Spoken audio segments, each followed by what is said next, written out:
There's no bridge on the county map. I crossed it more than once. It only exists after midnight.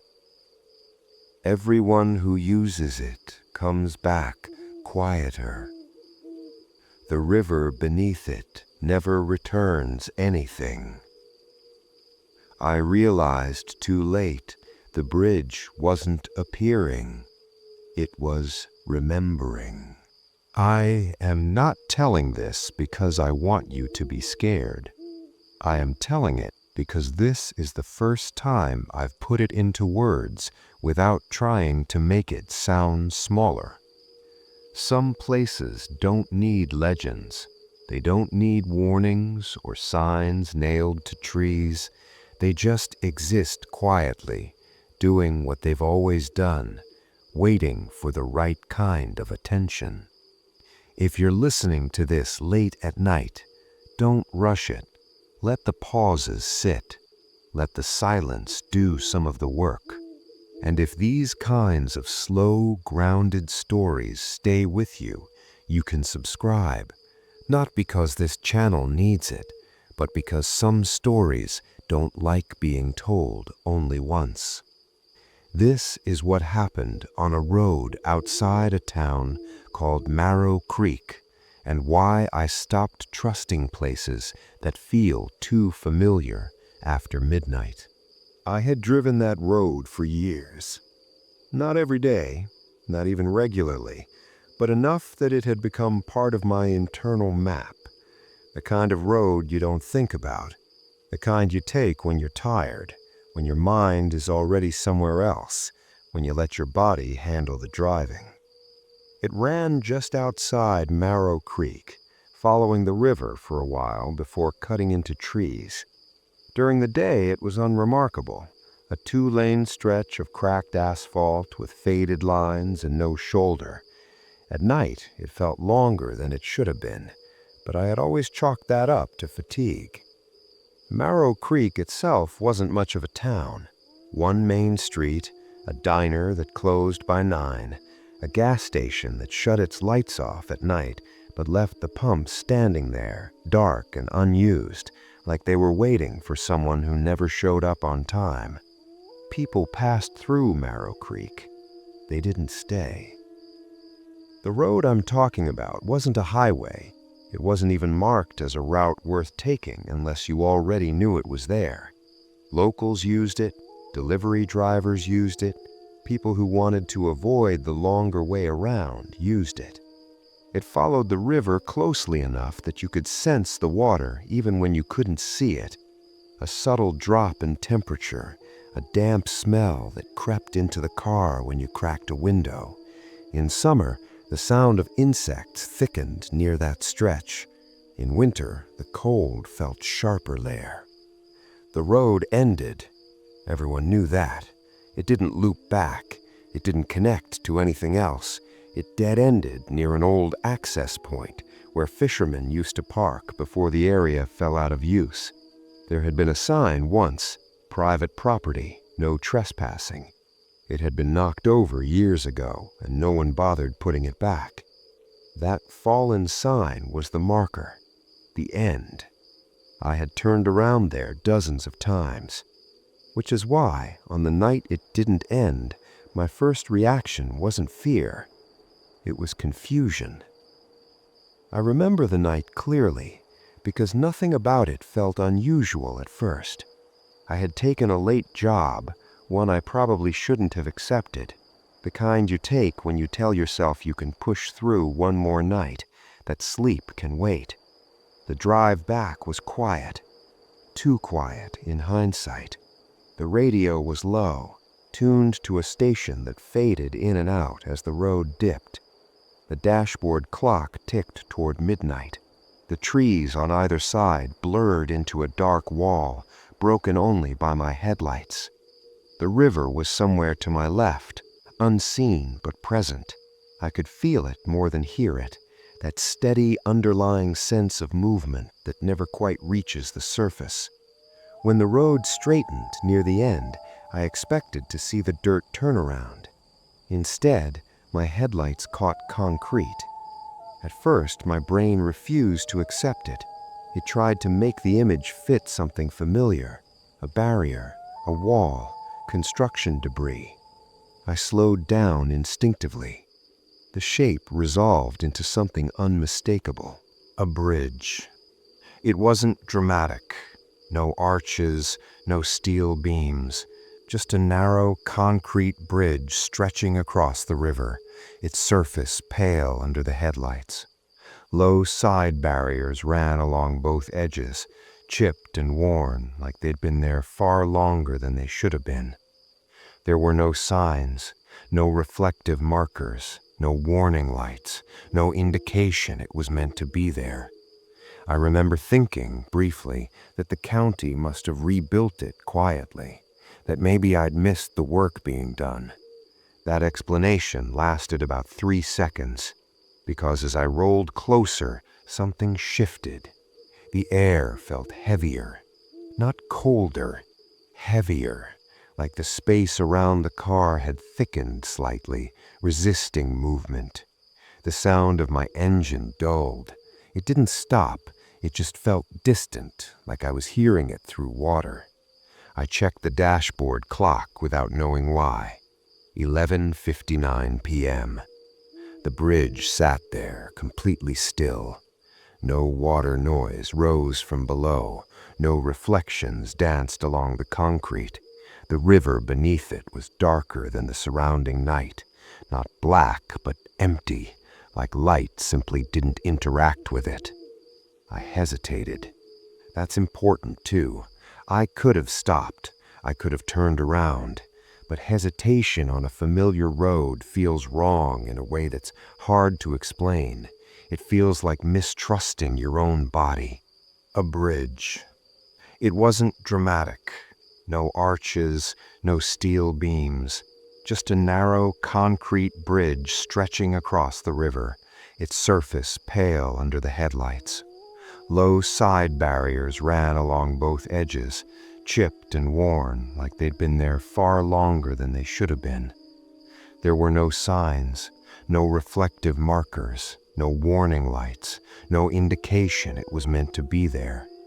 I remember thinking, briefly, that the county must have rebuilt it quietly, that maybe I'd missed the work being done. That explanation lasted about 3 seconds, because as I rolled closer, something shifted. The air felt heavier, not colder, heavier, like the space around the car had thickened slightly, resisting movement. The sound of my engine dulled. It didn't stop, it just felt distant, like I was hearing it through water. I checked the dashboard clock without knowing why. 11:59 p.m.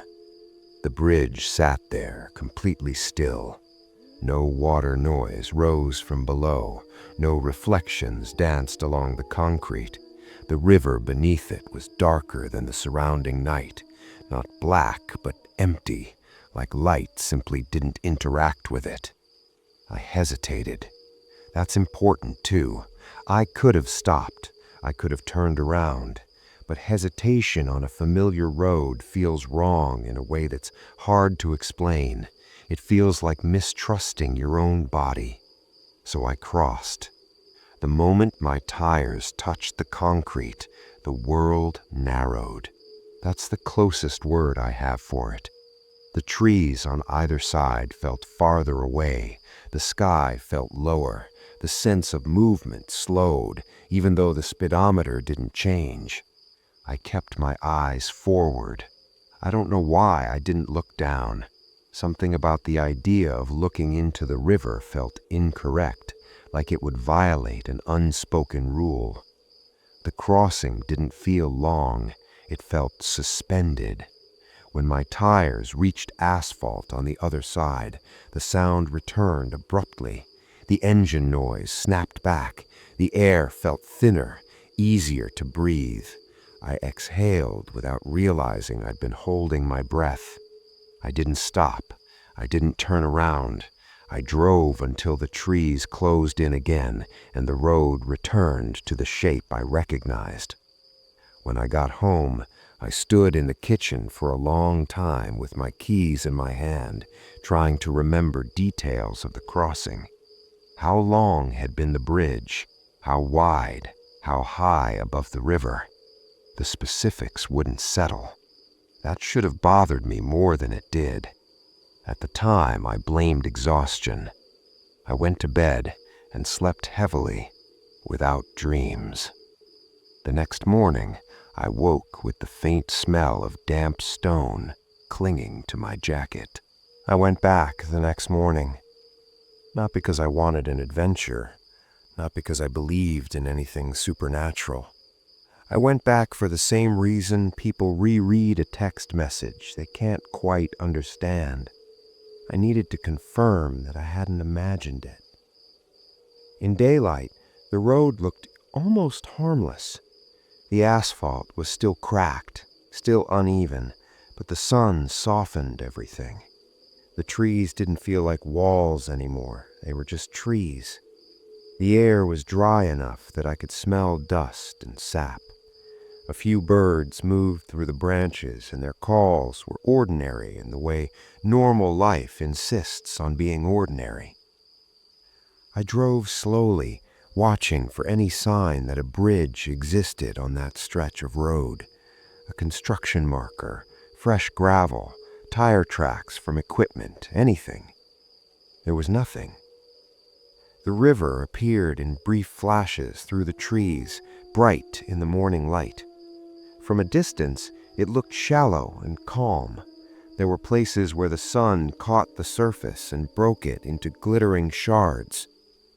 I kept thinking about how dark it had been the night before. Not black, but absent, like my headlights had hit something that didn't reflect. I reached the end of the road and the world corrected itself. The dirt turnaround was there, exactly where it was supposed to be. The ground was rutted and dry. The fallen private property sign lay half in the weeds, face up, sun bleaching the letters even further.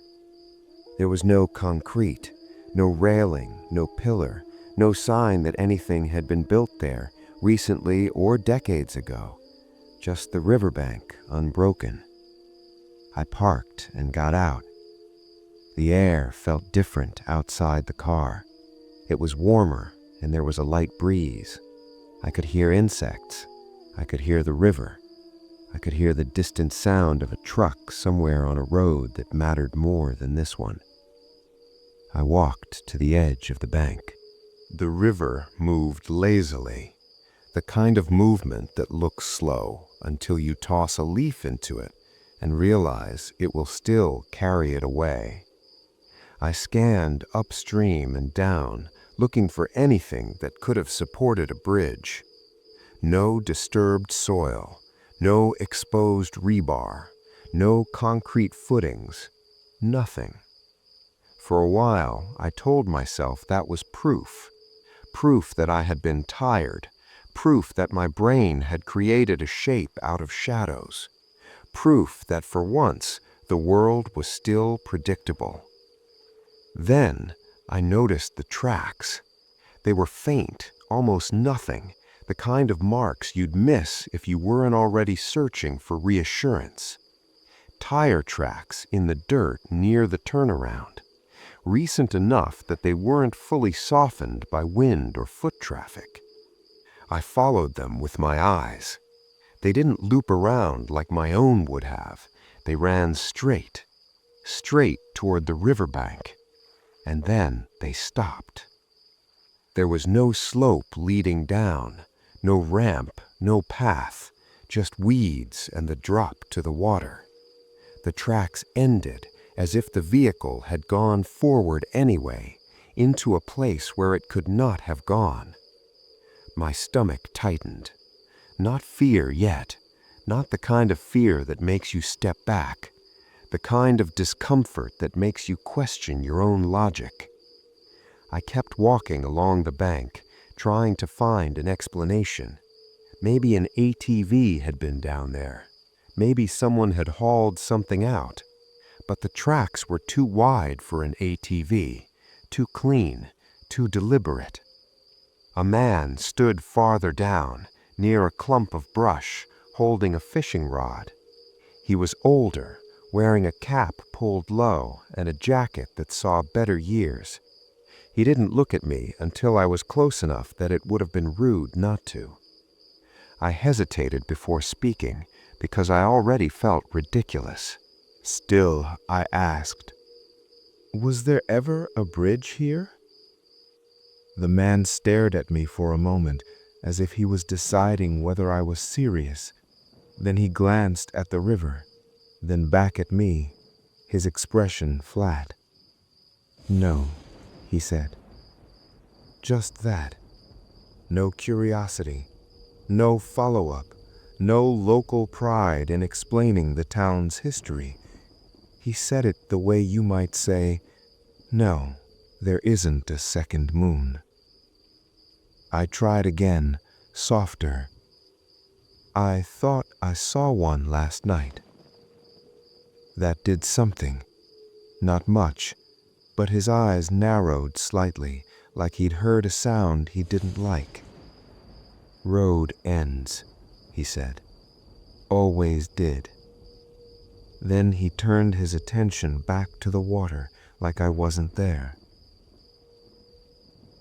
I walked back to my car with a strange feeling in my chest. Something like embarrassment, but deeper, like I'd violated a quiet agreement that certain things aren't discussed. I drove into town after that. Marrow Creek in daylight was still small and tired, but it looked more real. You could see the age in the buildings, the peeling paint, the faded signs. The diner had its open sign on, and a couple of cars parked outside. The gas station was lit, and someone was inside. I pulled in and went to the counter. The clerk looked up from a newspaper. He was gray-haired, with a face that suggested he'd seen the same days repeat for years. I kept it casual. I asked about the river road, the dead end. Then I asked if there had ever been a bridge. He didn't answer immediately. His eyes moved to the side, not toward me, not toward the door, just off somewhere, like he was checking a memory and finding it unpleasant. "No bridge," he said finally. "Not there." The pause mattered. It wasn't a long pause, just half a second too long for a man answering a question he's been asked 100 times. And the way he avoided my eyes made it worse. I felt a foolish urge to push. "So nobody ever crosses the river there?" He exhaled through his nose, almost a laugh, but it wasn't amused. "People cross plenty of things. Doesn't mean they should."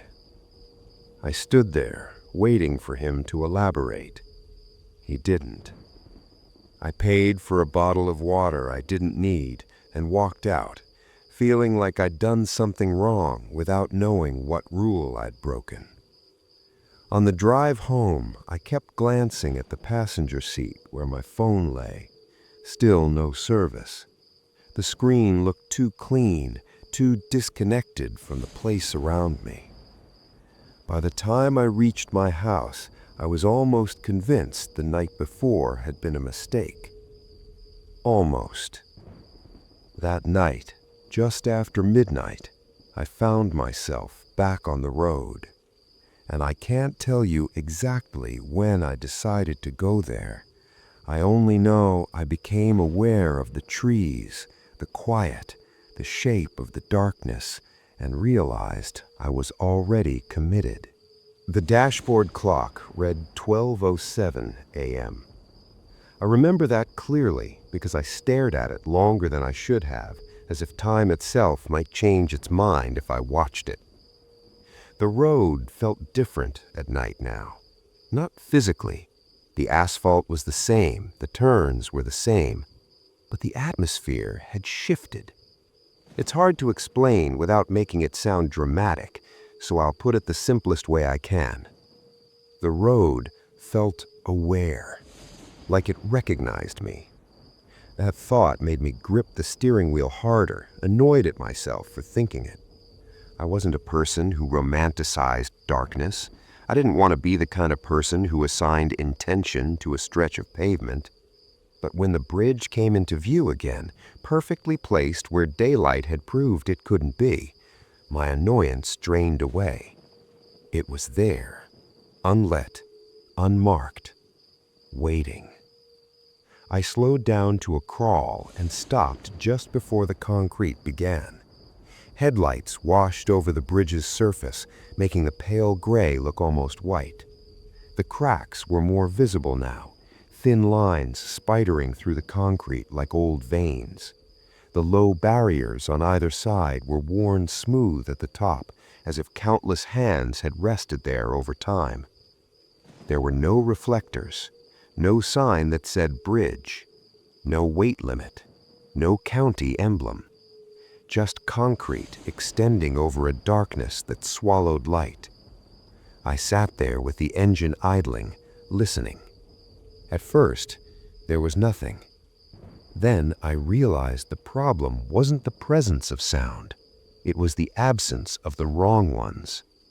There should have been insects. Even at night there are insects. There should have been a breeze through leaves. There should have been the river. Instead, there was a kind of hush that felt deliberate, like a room going quiet when someone important walks in. I checked my phone again. No service. I opened a navigation app anyway, even though I knew it wouldn't load. The map froze, then refreshed to a blank grid. The little blue dot representing me hovered in the dark like a lie. I closed it. My hands were damp. I didn't remember sweating. I tried to talk myself into turning around. It was a simple action. Put the car in reverse, back up, go home, tell myself I didn't need to prove anything. But as soon as I pictured turning around, my stomach clenched. Not with fear of an accident, with wrongness. Like turning around on that particular stretch of road wasn't the same as turning around anywhere else. Like it would be noticed. That thought should have made me reverse immediately. Instead, it made me sit still longer. I stared down the bridge, looking for anything that would make it feel real. A street light on the other side, a house in the distance, a sign. There was nothing. Just the tunnel of my headlights fading into the night. And then, for the first time, I became aware of something beneath the bridge. Not movement, not sound, a pressure. The sensation you get when someone is standing behind you and you haven't heard them approach. The awareness arrives before the evidence. My breath caught. I stared at the concrete railing as if it might give me an answer. The pressure didn't come from the riverbank or the trees. It came from below. From inside the darkness where the river should have been reflecting my headlights. I swallowed, forced myself to breathe normally, and put the car in drive. When my tires rolled onto the concrete, the silence deepened. That's the only way to describe it. It wasn't just quiet. It was like the world had lost its echo, like sound had no place to go. Halfway across, I glanced at the dashboard clock. 12:07. Still. I kept my eyes forward and gripped the wheel, trying not to let the thought form fully. Time is not moving. But the car was moving. I could feel the vibration through the steering column. I could feel the tires rolling. I could feel my own heartbeat. The clock didn't change. I forced myself to look at the speedometer. It was steady. I forced myself to look at the end of the bridge. It was still there, still approaching. Then the pressure below intensified. It felt like a tension, not hunger, not rage, a tension, as if something had sensed the weight of my car and had shifted beneath it, not to rise, not to strike, but to align itself. A thought came to me with chilling clarity. It knows I'm here again. I reached the far end of the bridge, and the moment my tires touched asphalt, the clock jumped. 12:19. No gradual change, no seconds ticking up, just a leap, as if the missing time had been dropped back into place once I exited. Sound returned abruptly. Engine noise, tire noise, the distant whisper of wind, all of it rushed back like a door opening after a long silence. I exhaled shakily and realized my shoulders ached from being held so tense. I drove on, telling myself not to be stupid, telling myself it was a glitch, telling myself the clock had frozen and then corrected. But the worst part wasn't the missing minutes. It was what happened afterward. On the drive home, I glanced into the rearview mirror. My own eyes stared back, and for a fraction of a second, my reflection didn't match the movement of my face. It wasn't a trick of light. It wasn't a vibration. It lagged subtly, like a video with a delayed feed. I blinked hard and stared again. It matched me. I laughed once, under my breath, trying to break the tension, trying to make it normal. The sound of my laugh felt wrong in the quiet car. When I finally pulled into my driveway and shut off the engine, I sat there for a long time, listening to the cooling metal tick. Inside the house, everything looked the same, but my jacket smelled faintly of damp stone again. And when I washed my hands, the water felt colder than it should have, as if my skin had not fully come back from somewhere else. That night, I dreamed of concrete overhead, not from above me like a ceiling, like a weight. And somewhere in the dark beneath it, something was awake and patient, listening to the sound of footsteps that did not belong to any living person. Second crossing. I stopped pretending it was random. I didn't say that out loud. I didn't write it down. I just stopped offering myself comforting explanations, the kind that let you sleep without thinking too hard. Because repetition changes things. The bridge didn't appear every night. That mattered. If it had, I could have built a schedule around it, could have convinced myself it followed a rule I could understand. Instead, it appeared often enough to feel deliberate, and rarely enough to stay unpredictable. Always after midnight, never before. I began to notice the build-up. On nights when it would appear, the drive felt longer even before I reached the river road. Red lights lasted a second too long. Turns felt slightly delayed, like the car hesitated before obeying me. The closer I got, the quieter the world became. The bridge itself never changed. Same cracks, same worn concrete, same low barriers, polished smooth by time or hands or something else I didn't want to consider. I started documenting the crossings. Not formally, not in a notebook like someone chasing a mystery, just mentally, the way you track something you don't trust. Time of entry, time of exit, how long it felt like I was on it.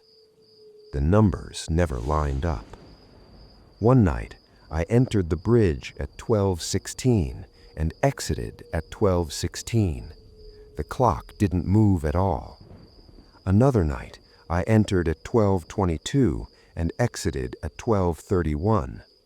A third time, I entered at 12:09 and exited at 12:09, then watched the clock jump forward nearly 15 minutes once I was clear. What disturbed me wasn't the missing time. It was how natural it began to feel. I stopped reacting to it the way I should have, stopped gripping the wheel, stopped bracing myself. The bridge started to feel less like an interruption and more like a pause, like a place where the rules were simply different. I tested things. I turned the radio on as I approached the bridge. It cut out the moment my tires hit the concrete, not with static, with finality, as if the signal had been removed rather than lost. I rolled my window down once, just an inch. The air that came in felt dense and cold, carrying a faint mineral smell. Not water, stone, old stone. I rolled it back up immediately, heart pounding, and told myself not to do that again. The strangest thing was how calm I felt during the crossings. Not relaxed, neutral. Fear came afterward. Fear came when I was home, replaying details, noticing inconsistencies. On the bridge itself, there was a kind of emotional flattening, like my body had decided panic wasn't useful there. That scared me more than panic ever could have. I began to realize the bridge wasn't just affecting time. It was affecting me. I started losing small things, not objects, moments. I would sit down to eat and realize I couldn't remember preparing the food. I'd arrive at work with no memory of the drive. Conversations would end and I'd struggle to recall exactly what had been said. Nothing dramatic enough to alarm anyone else, just enough to unsettle me. One morning, I checked my phone and found a photo I didn't remember taking. It was dark, grainy. The flash had caught concrete at close range, a railing, a hand resting on it. My hand. The timestamp read 12:34 a.m. I deleted it without thinking, my pulse racing, then sat there staring at the empty screen, trying to decide when I had been close enough to the bridge to take it. I couldn't remember. That was the night I accepted that the bridge wasn't stealing time. It was holding it. I started paying attention to people. Not in a paranoid way, in a quiet, observational way. The kind you do when you're trying to figure out whether you're alone and noticing something. Marrow Creek had a rhythm. Mornings were slow. Afternoons were quieter than they should have been. Evenings emptied out early. People didn't linger in public spaces at night. I began to recognize certain faces. The same man at the gas station late in the evening. The same woman sitting alone at the diner counter, stirring coffee long after it went cold. A few delivery drivers who always seemed exhausted no matter the time of day. They shared something. A distance. Not sadness. Not fear. Absence. The first person who confirmed it for me was a truck driver. He sat 2 stools down from me at the diner one night. Shoulders slumped, baseball cap pulled low. His coffee had gone untouched for several minutes. He wasn't looking at his phone. He wasn't looking at anything. I don't know why I spoke to him. Maybe I recognized myself in the way he stared through the room. I mentioned the river road casually, like it was nothing. Mentioned driving late. Mentioned the dead end. His jaw tightened. He said, "Don't."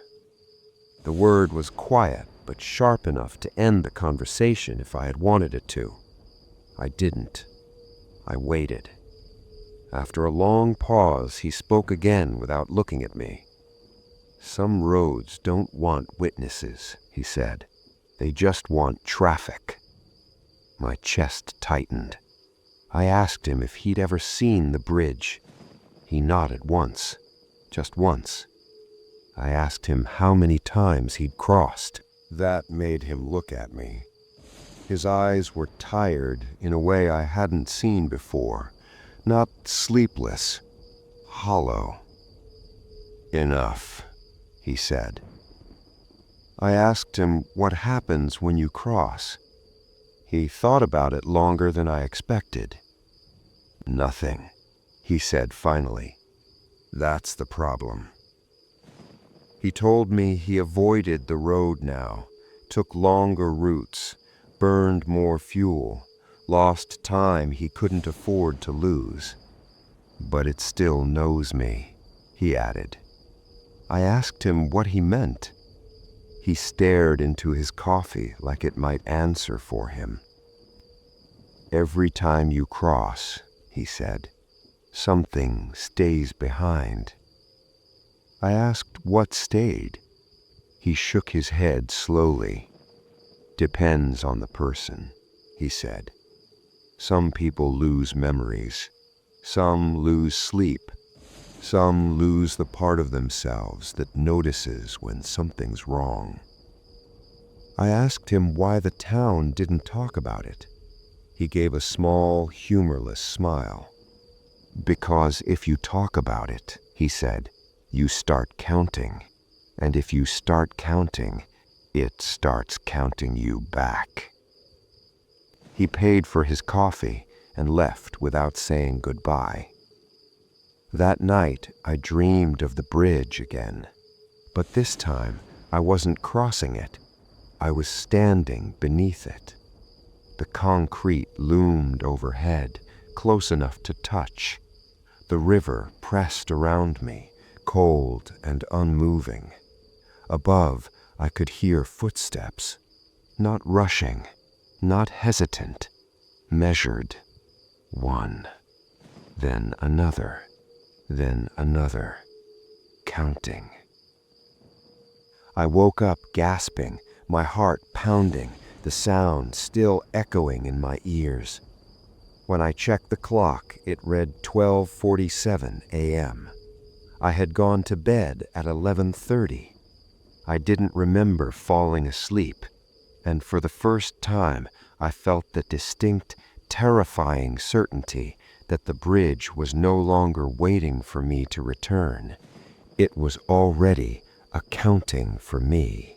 The changes didn't announce themselves. That's what made them dangerous. If something dramatic had happened, if I had woken up somewhere unfamiliar or lost hours outright, I might have reacted sooner, might have told someone, might have forced myself to stop. Instead, the bridge worked quietly. I started forgetting names, not strangers, people I'd known for years. I'd see a familiar face and feel nothing attached to it, no history, no emotional weight, just recognition without context, like reading a label without remembering what's inside the container. At work, it showed up as hesitation. I'd sit at my desk and stare at my hands, trying to remember what task I'd just completed. Emails I'd already sent felt new when I reread them. Conversations replayed without sound, like muted footage. Nobody said anything at first. That was almost worse, because it meant I was still functional enough to pass as normal. Emotionally, something flattened. Not sadness, not numbness, distance. Bad news arrived and landed softly, like it had traveled a long way to reach me. Good news felt observational, like I was watching someone else receive it. At night, the dreams intensified. They were never chaotic, never violent, always precise. I would dream of standing still beneath the bridge.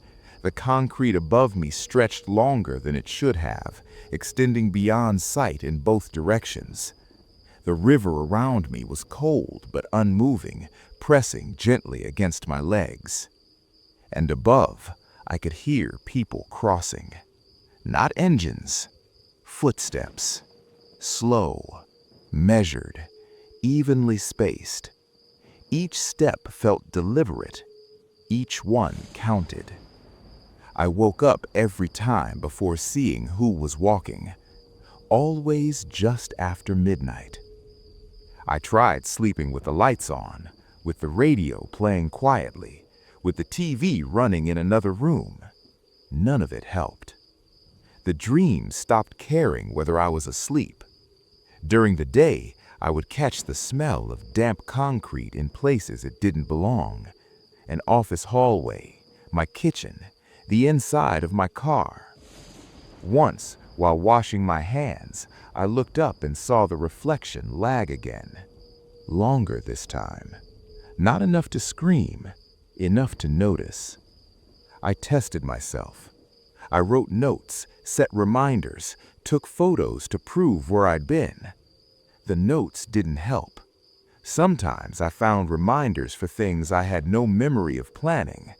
Photos appeared on my phone that I didn't remember taking. Concrete, railing, darkness beyond. The timestamps were always after midnight. I stopped driving the road entirely. I told myself that was the solution. I told myself the bridge only existed if I went looking for it. I was wrong. I stayed away from the river road for over a week. Took long routes, burned fuel I couldn't afford to burn.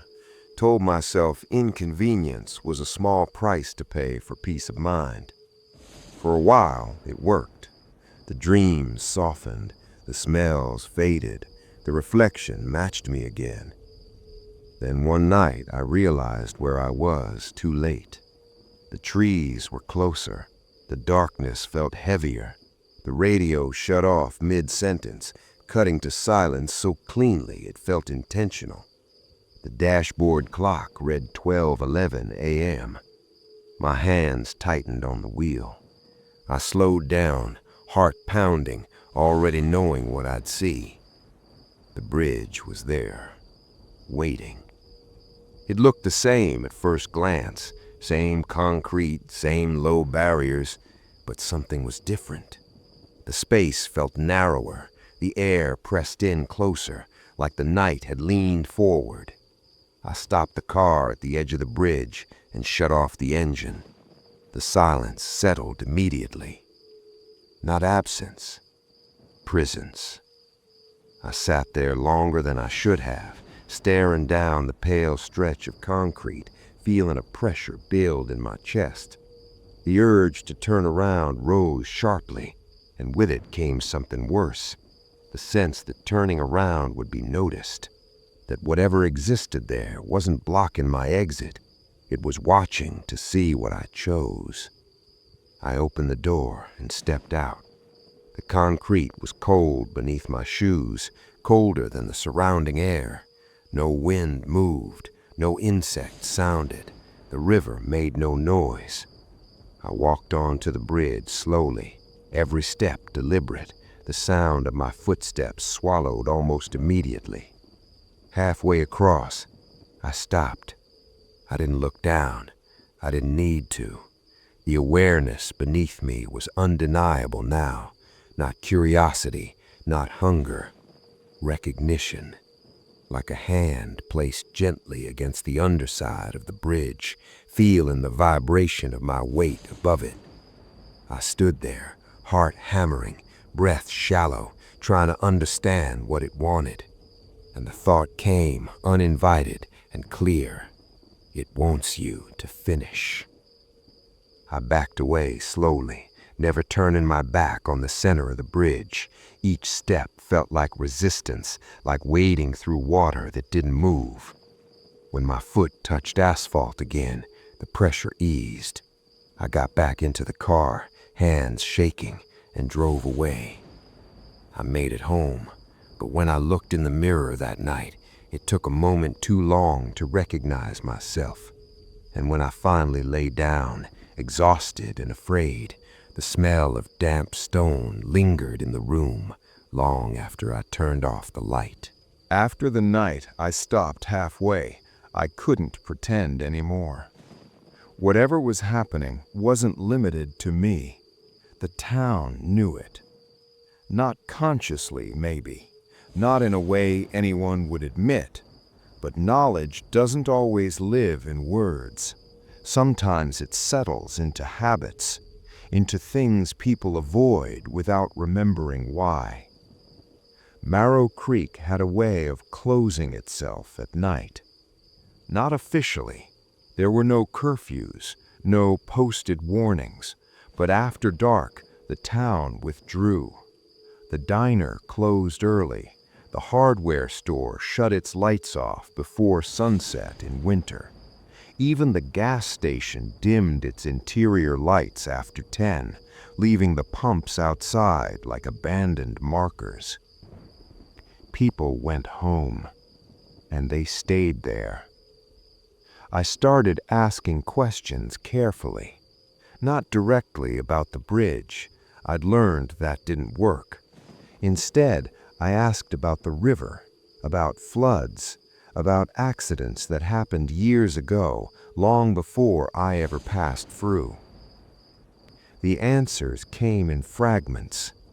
An old newspaper clipping taped crookedly to a bulletin board in the municipal building mentioned a flood decades earlier, a line about infrastructure damage, a brief note about road closures that were never fully reversed. No mention of casualties.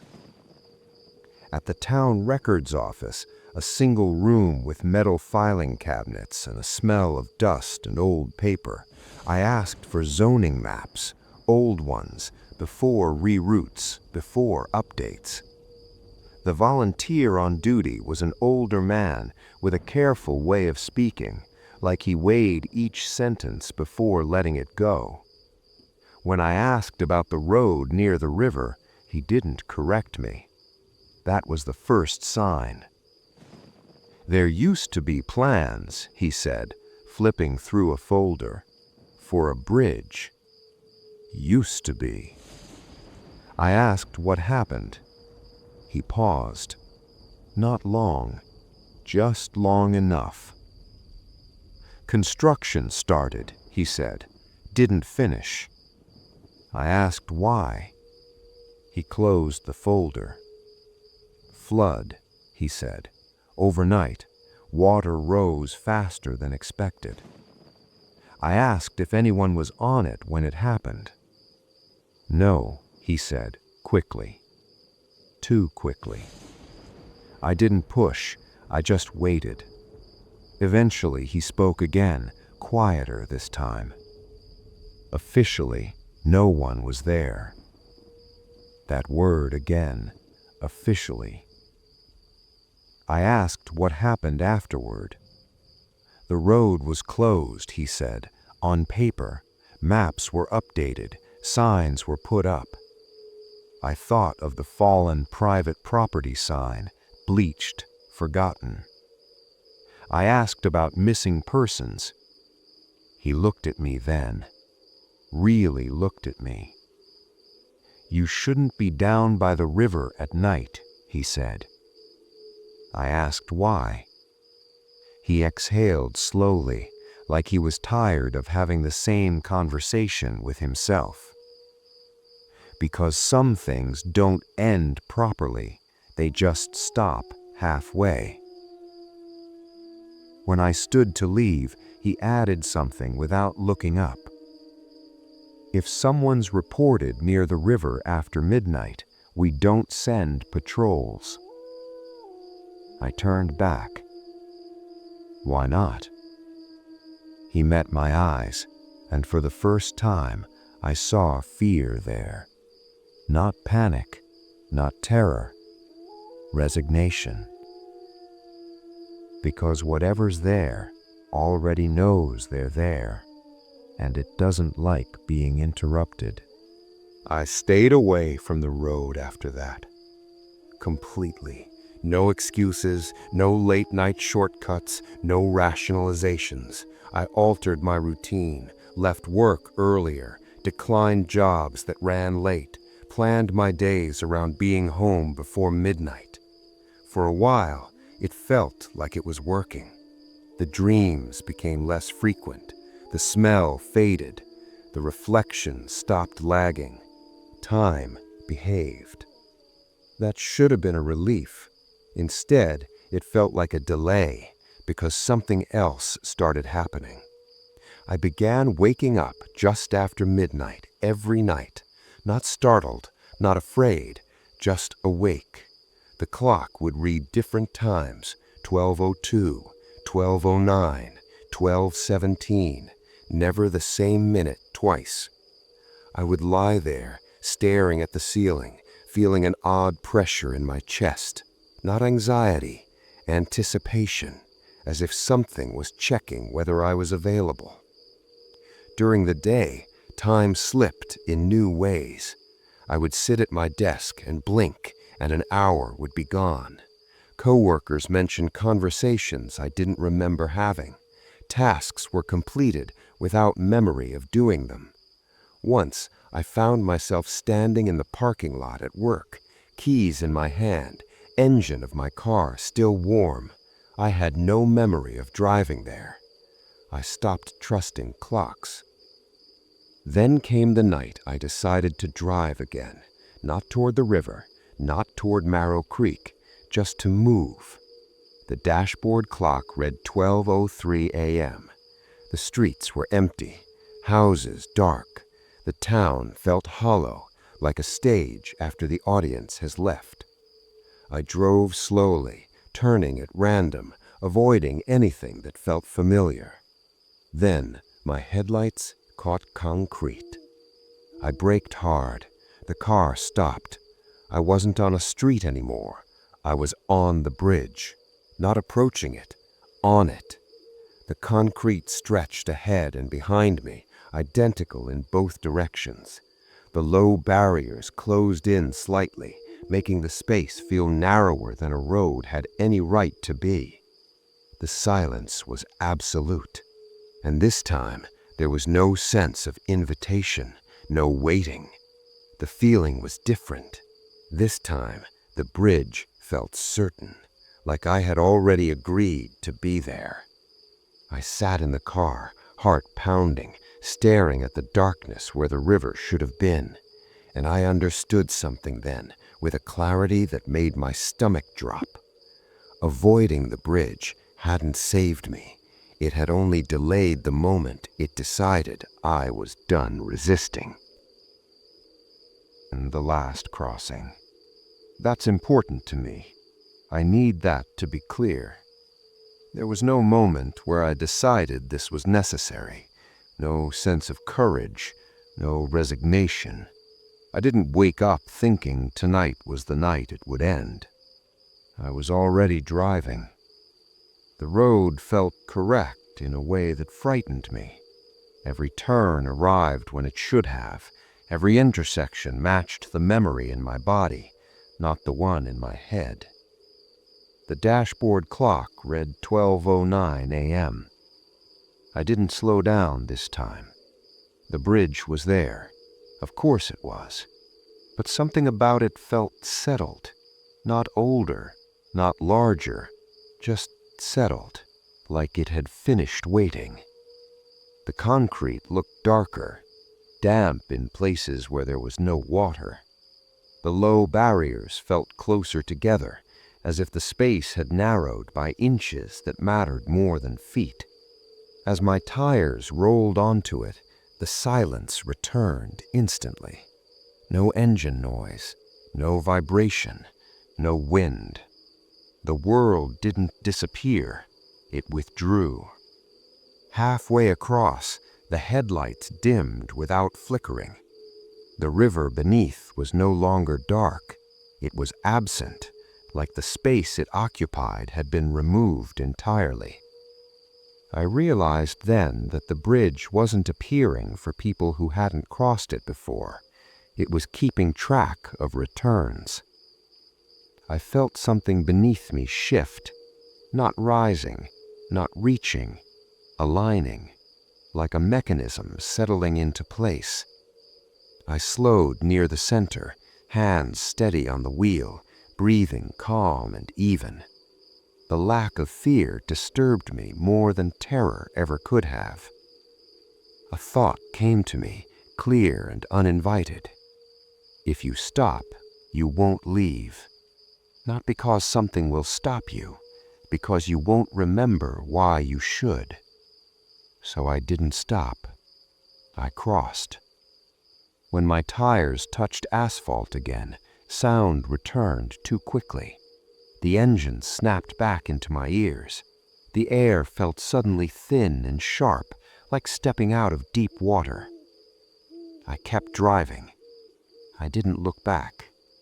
I knew, without knowing how, that looking back wasn't unnecessary. It was unnecessary. Nothing dramatic happened afterward. That's what people expect. They expect collapse, breakdown, a clear sign that something is wrong. There wasn't one. I went to work. I spoke to people. I answered questions appropriately. Life continued in all the ways that convince others you're fine. But something essential had finished changing. My memories still worked, but they felt archived, like I was accessing records instead of experiences. I could tell you what happened in my childhood, but I no longer felt anchored to it. The emotional weight was gone. Urgency disappeared. Deadlines stopped mattering the way they used to. Loss arrived muted. Joy felt observational, like watching someone else react through glass. I noticed that mirrors no longer lagged. That should have been comforting. Instead, it felt like confirmation. I stopped dreaming of the bridge. The restlessness that woke me after midnight vanished completely. I slept through the night for the first time in weeks, then months. And that's how I knew something had been completed. I avoided the river not out of fear, but because it felt irrelevant now, like returning to a place you no longer belong. Sometimes, while driving at night, I crossed ordinary bridges and felt a faint pressure pass through me, a moment of recognition. Not from me, from the structure, like it was checking. Here's what I don't tell people. I don't wake up after midnight anymore. Not once. The counting stopped. The dreams stopped. And when something stops that cleanly, it means it finished. I've learned something since then. The bridge never appeared. It was always there. Midnight didn't summon it. Midnight just made it visible. And if you're listening to this late at night, if you've ever taken a road you know too well and felt something quietly register your presence, you might already be closer to it than you think. Because some places don't need you to trap you. They just need you to pass through enough times to remember you. If this story stayed with you, there are others waiting here. Stories about places that remember and places that don't let go. Subscribe if you want to keep listening. Not because the stories need you, but because some places don't like being forgotten.